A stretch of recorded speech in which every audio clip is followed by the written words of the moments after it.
शं वरुणः शन्नो भवत्पर्यमा शन्न इन्द्रो बृहस्पतिः शन्नो विष्णुरुक्रमः ॐ शान्ति शान्ति शान्तिः।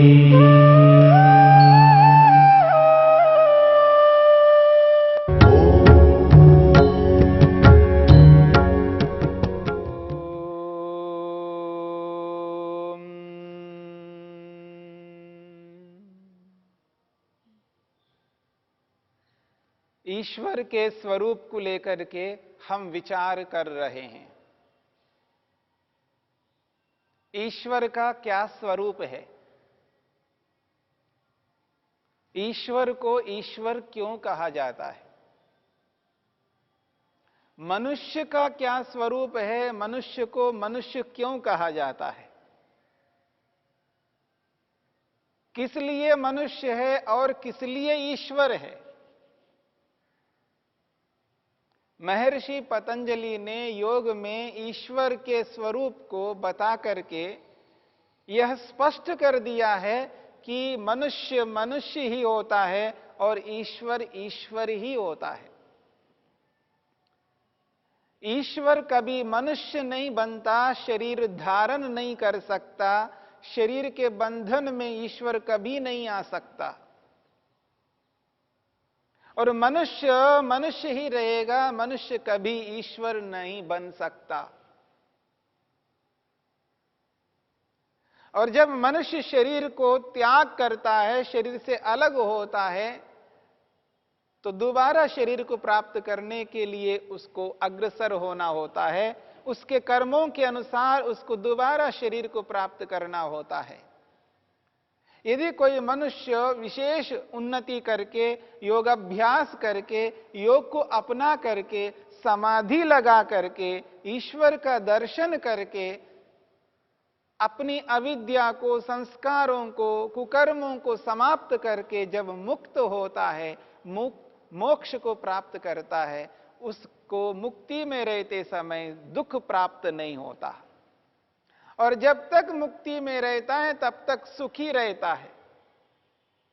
जब मुक्ति का काल पूरा हो जाता है, वापस मनुष्य बनेगा, वो सदा के लिए मुक्त कभी नहीं हो सकता। क्यों? क्योंकि जिसके कर्म सीमित हो, सीमित कर्मों का फल सीमित होता है, सीमित कर्मों का फल असीम नहीं होता। इस बात को समझ लीजिएगा, सीमित कर्मों का फल सीमित होता है, सीमित कर्मों का फल असीम नहीं हो सकता। हां, हम ऐसे कर्म करते हैं जिन कर्मों का जो फल प्राप्त होता है वो बहुत बड़ा होता है। जैसा हम कर्म करते हैं उसके कर्म के अनुरूप जो हमको फल प्राप्त होता है वो बहुत बड़ा होता है। कर्म तो शीघ्र समाप्त होता है, कर्म को हम जल्दी समाप्त कर सकते हैं, लेकिन उसके कर्म का जो फल होता है उसको जल्दी समाप्त कर नहीं सकते। हां, कोई कोई ऐसा कर्म हो सकता है, लेकिन प्रत्येक कर्म का फल शीघ्र समाप्त होने वाला नहीं होता। फल सदा बड़ा होता है, कर्म सदा छोटा होता है। इसलिए जितने कर्म हम करते हैं वो कर्म, उनका जो फल प्राप्त होता है वो बहुत बड़ा फल होता है। उसको भोगने के लिए बहुत बड़ा काल समय चाहिए। इसलिए जो मुक्ति में गए हैं, मुक्त आत्माएं हैं, वो मुक्ति में रह करके मुक्ति का सुख, मोक्ष का आनंद प्राप्त कर रहे होते हैं लंबे काल तक। परंतु वो ईश्वर कभी नहीं बनते, वो मनुष्य ही रहेंगे, यानी आत्मा ही रहेंगे, जीवात्मा ही रहेंगे। वो कभी ईश्वर बन करके कोई ऐसा कर्म नहीं करेंगे। और मुक्ति में केवल आनंद का उपभोग करना होता है, मुक्ति में कोई कर्म नहीं कर सकते। इसलिए ईश्वर सदा ईश्वर रहता है और मनुष्य सदा मनुष्य ही रहेगा। ये दोनों में अंतर है। ईश्वर सदा से मुक्त था, सदा से ईश्वर था, आज भी सदा से मुक्त है, सदा ईश्वर है, भविष्य में भी ऐसा ही रहेगा। जो ईश्वर को सदा से मुक्त, सदा से ईश्वर कहा जा रहा है, स तु सदैव मुक्त सदैव ईश्वर। महर्षि वेदव्यास बार बार कहते हैं स तु सदैव ईश्वर, वो सदा से ईश्वर है। ये जो बार बार वो सदा से ईश्वर कहा जा रहा है, इसके पीछे कोई प्रमाण है? यो असौ प्रकृष्ट सत्वोपादानात्, यो असौ प्रकृष्ट सत्वोपादानात् ईश्वरस्य शाश्वतिकः उत्कर्षः स किम सनिमित्तः अहोस्वित निर्निमित्तः। महर्षि वेदव्यास प्रश्न करते हुए समाधान कर रहे हैं। यो असौ प्रकृष्ट सत्वोपादानात्, यह जो बार बार ईश्वर का ईश्वरत्व को बताया जा रहा है, ईश्वर को प्रकृष्ट सर्वश्रेष्ठ बताया जा रहा है, सह शाश्वतिक उत्कर्षः, क्या वो जो ईश्वर का ईश्वरत्व है, ईश्वर का जो ईश्वरपन है, वो शाश्वतिक उत्कर्ष, वो शाश्वत है, सदा से है? हां, यदि सदा से है, सह किम निमित्तः, उसका ईश्वरत्व, उसका ईश्वरपना शाश्वतिक है, सदा से है, तो सनिमित्तः, उसके पीछे कोई कारण है? वो ईश्वर सदा से ईश्वर है, तो इसके पीछे क्या प्रमाण है, क्या कारण है कि वो सदा से ईश्वर है? उसके पीछे कोई कारण तो बताइए। ईश्वर सदा से ईश्वर है, तो क्यों सदा से ईश्वर है? उसके पीछे कोई प्रमाण तो बताओ, उसका कारण तो बताओ, क्यों वो सदा से ईश्वर है? अहोस्वित निर्निमित्ता, अथवा कोई कारण ही नहीं है। ईश्वर सदा से ईश्वर है, तो इसके पीछे कोई कारण बताइए, क्यों वो सदा से ईश्वर है? कौन कहता है कि वो सदा से ईश्वर है? कोई तो कहे, कोई तो उसका प्रमाण हो। यह प्रश्न है, प्रश्न को समझने का प्रयत्न करिए। ईश्वर सदा से ईश्वर है, तो वो जो सदा से ईश्वर है, तो उसके सदा ईश्वरपन को बताने के लिए कोई प्रमाण है, अथवा बिना प्रमाण के ही वो सदा से ईश्वर है? ये प्रश्न किया गया है, और महर्षि वेदव्यास ने इस प्रश्न को उठा करके इसका समाधान करते हैं। वो जो सदा से ईश्वर है, उसके पीछे प्रमाण है, क्योंकि बिना प्रमाण के कुछ भी नहीं हुआ करता है। ईश्वर का ईश्वरपन है, ईश्वर में ईश्वरत्व है, उसके पीछे प्रमाण है। वो कहते हैं तस्य शास्त्रम प्रमाणम। महर्षि वेदव्यास कहते हैं तस्य शास्त्रम प्रमाणम, तस्य ईश्वरस्य ईश्वरत्वस्य, उस ईश्वर के ईश्वरपन का शास्त्रम वेद प्रमाणम प्रमाण है। ईश्वर के ईश्वरपन को समझने के लिए वेद को यहां पर प्रमाण के रूप में उपस्थित किया जा रहा है। उस ईश्वर के ईश्वरपन को बताने वाला यदि संसार में कोई है, तो वो वेद है। वेद कहता है कि ईश्वर ईश्वर है, ईश्वर में ईश्वरत्व है, ईश्वर सदा से ईश्वर है, सदा से मुक्त है। इस बात को बताने के लिए यहां पर शास्त्र को यानी वेद को प्रमाण के रूप में उपस्थित करते हैं महर्षि वेदव्यास।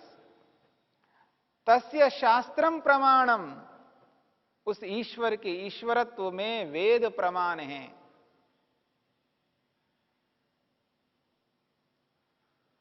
ऐसी स्थिति में मनुष्य के दिमाग में फिर प्रश्न उपस्थित होगा, अच्छा ईश्वर के ईश्वरत्व में वेद प्रमाण हैं,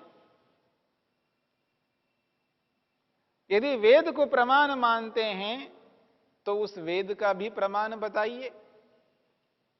फिर वेद का क्या प्रमाण है? शास्त्रम पुनः किम प्रमाणम, वो कहते हैं शास्त्रम पुनः किम प्रमाणम, जिस वेद को आप प्रमाण मानते हो उस वेद का प्रमाण बताइए।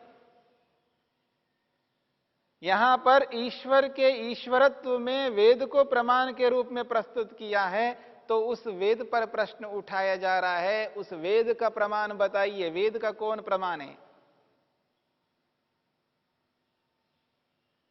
वेद का भी प्रमाण बताना होगा। और उस वेद का प्रमाण महर्षि वेदव्यास स्पष्ट करते हैं, प्रकृष्ट सत्वम निमित्तम, उसमें ईश्वर प्रमाण है। ईश्वर के ईश्वरत्व में वेद को प्रमाण बताया है, वेद के प्रमाण में ईश्वर को प्रमाण बताया जा रहा है।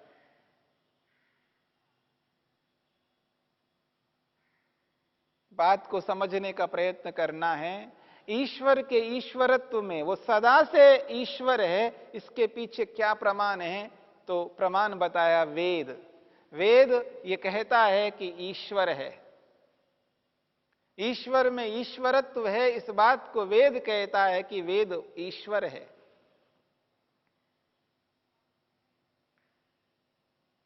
वेद ये कहता है कि ईश्वर में ईश्वरत्व है।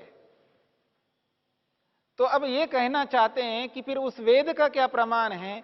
तो कहा जा रहा है कि ईश्वर स्वयं प्रमाण है।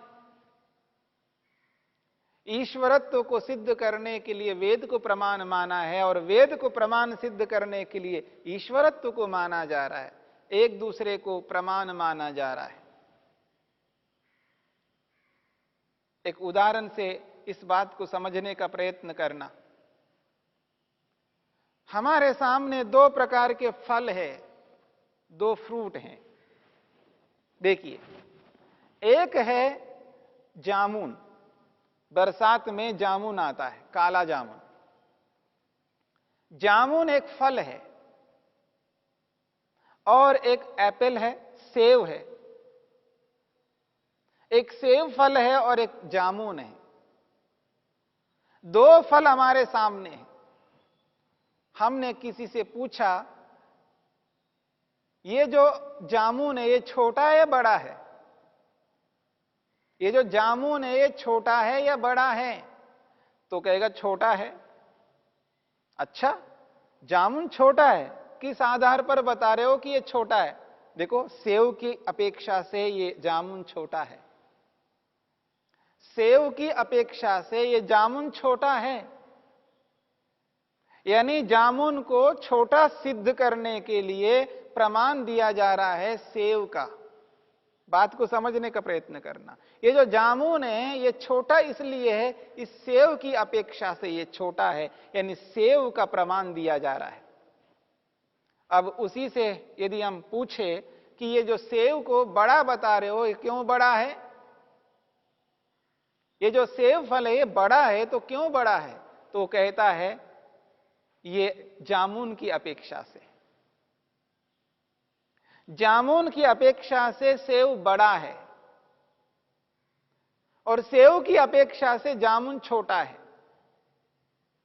जामुन को सिद्ध करने के लिए सेव को प्रमाण के रूप में उपस्थित किया जा रहा है, और सेव को बड़ा सिद्ध करने के लिए जामुन को प्रमाण दिया जा रहा है। यहां पर इस बात को समझने का प्रयत्न करना, ये दोनों एक दूसरे को सिद्ध करना चाह रहे हैं, पर सिद्ध नहीं हो सकते। क्योंकि जब आपको जामुन को छोटा सिद्ध करना है, तो जामुन को छोटा सिद्ध करने के लिए आपको प्रमाण चाहिए बड़ा, और वो बड़ा सिद्ध नहीं है। क्योंकि उस बड़े को सिद्ध करने के लिए प्रमाण चाहिए, और छोटा पहले से सिद्ध नहीं है। दोनों ही असिद्ध है। ना ये बड़ा बड़े के रूप में सिद्ध है या ना छोटा ये छोटे के रूप में सिद्ध है। ये दोनों एक दूसरे की अपेक्षा से हम सिद्ध करना चाह रहे हैं, ये सिद्ध नहीं हो सकते, क्योंकि अन्योन्य आश्रय दोष आ रहा है, दोष उत्पन्न हो रहा है। इसे सिद्ध करने के लिए इसको प्रमाण माना जा रहा है और इसे सिद्ध करने के लिए इसको प्रमाण माना जा रहा है। जब इसको सिद्ध करना है तो इसको पहले से प्रमाण माना है तो नहीं है। ये प्रमाण तब माना जाएगा जब ये बड़ा सिद्ध हो। मेरी बात को समझने का प्रयत्न करना। इस छोटे को सिद्ध करने के लिए जिस बड़े का प्रमाण दे रहे हो, ये बड़ा पहले से सिद्ध होना चाहिए। ये पहले से बड़ा सिद्ध नहीं है, क्योंकि इसका बड़प्पन इसके कारण से है, इसका छोटापन उसके कारण से। ये एक दूसरे की अपेक्षा से हो रहे हैं, क्योंकि ये दोनों उत्पन्न पदार्थ हैं। ये पहले से नहीं थे, ये पहले से नहीं थे, आज उत्पन्न हुए हैं। इसलिए इस बात को समझने का प्रयत्न करना। जो अनित्य पदार्थ हैं, जो पहले से नहीं होते हैं, वो एक दूसरे की अपेक्षा से वो सिद्ध नहीं हो पाते हैं। परंतु ईश्वर और वेद ये पहले से ही विद्यमान है। ईश्वर भी नित्य है और वेद भी नित्य है। ईश्वर का ईश्वरत्व सदा से विद्यमान है और वेद भी सदा से विद्यमान है। वेद का ज्ञान सदा से ईश्वर में है और ईश्वरत्व सदा से ईश्वर में है। ये दोनों ईश्वर में सदा से हैं। इस बात को समझने का प्रयत्न करना। ईश्वर में, ईश्वर रूपी पदार्थ में ईश्वरत्व सदा से है और ईश्वर में वेद का ज्ञान भी सदा से है। ईश्वर में दोनों ही पहले से ही विद्यमान है।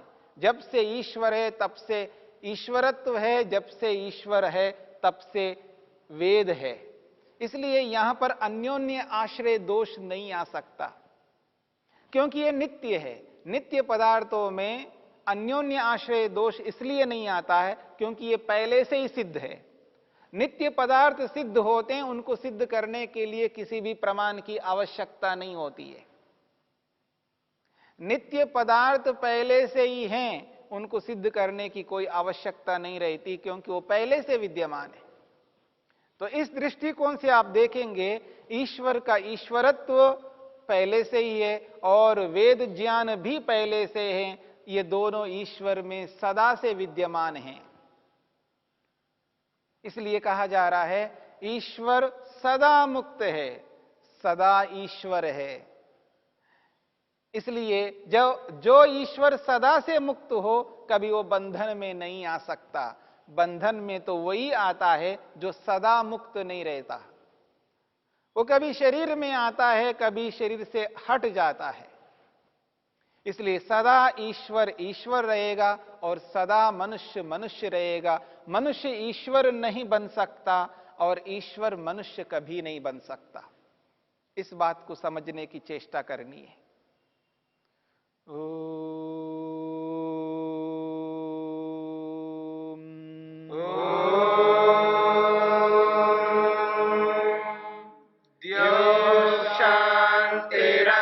शांतिरंतरिक्षं शांति पृथिवी शांतिरापः शांतिरोषधयः